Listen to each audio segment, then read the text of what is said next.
వివేకా హత్య కేసు దర్యాప్తు ముగిసిపోయింది. నేను ఇంతకుముందే ప్రస్తావించాను. అసలు సుధా సింగ్ అప్పుడే ముగిసిపోయింది. నిందితులు అరెస్టులు అయిపోయినాయి.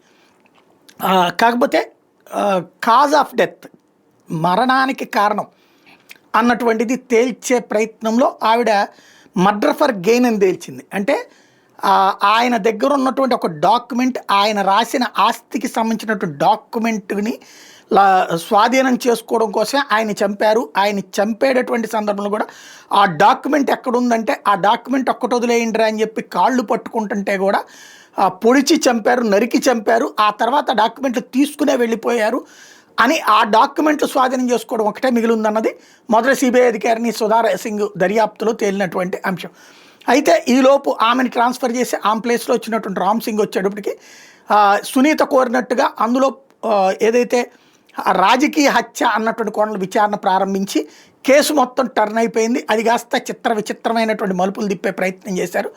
అందులో చివరికి సుప్రీంకోర్టు జోక్యం చేసుకుని ఏంటి దర్యాప్తు, ఏంది విధానం అని చెప్పి నిలదీసి అసలు రామ్ సింగే ఉండడానికి వీల్లేదని చెప్పి రామ్ సింగ్ని ఈ టీంలో ఉండటానికే కాదు, అదే లీడ్ చేయడానికే కాదు, టీంలో కూడా పనికిరాడని తీసేసి వేరే వాళ్ళతో చేయమని చెప్పింది.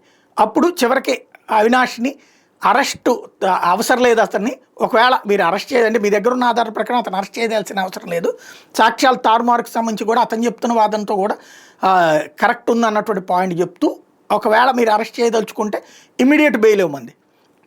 ఆ రోజున జరిగిన పరిణామాలు అవి. అది ఓపెన్ కళ్ళెదురుగున కనబడి, కానీ దాన్ని వాటిని ప్రతి వార్తని నిజాన్ని కూడా వక్రీకరించి రాసుకొస్తారు కాబట్టి మీడియా రాసుకొచ్చింది. అది ఒక రకంగా జగన్ టార్గెట్ చేయడంలో ఉపయోగపడిందని చెప్పడంలో అతిశక్తి ఏం లేదు. ఇంకో పక్కన షర్మిల, సునీత ఇద్దరు కూడా జగన్కి వ్యతిరేకంగా ఉండటంతో అది కాస్త వాళ్ళ కథకి తగినటువంటి ఆధారం కింద మారింది.